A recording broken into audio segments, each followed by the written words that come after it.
दिलेल्या एकमेच्या या अक्षरांमध्ये या आपल्याला पहिल्यांदा दिसतं ते म्हणजे महाराष्ट्राचं राज्य फूल जारूल. याला प्राईड ऑफ इंडिया असंही म्हणतात, याला क्वीन्स क्रेप असंही म्हणतात. अतिशय सुंदर फूल असतं आणि जांभळ्या, फिकट जांभळ्या किंवा गडद जांभळ्या किंवा गुलाबी रंगाचं 6 पाकळ्या असतात. सुगंध नसतो पण अतिशय सुंदर झालरीसारख्या पातळ पाकळ्या असतात ह्या फुलाच्या.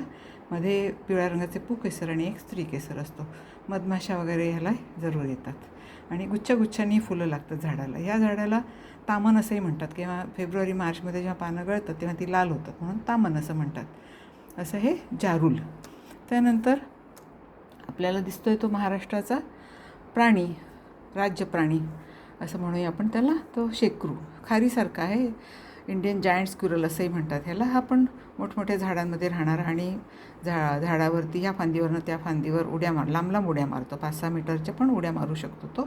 अतिशय लाजाळू प्राणी आहे, तांबूस गडद रंगाचा आणि त्याची शेपटी अशी भरघोस असते आणि अशी लटकते, मोठीच्या मोठी शेपटी फांदीवरनं. त्याच्यावरून आपल्याला तो तिथे बसला हे कळतं. अतिशय लाजाळू प्राणी आहे आणि क्वचितच खाली उतरतो.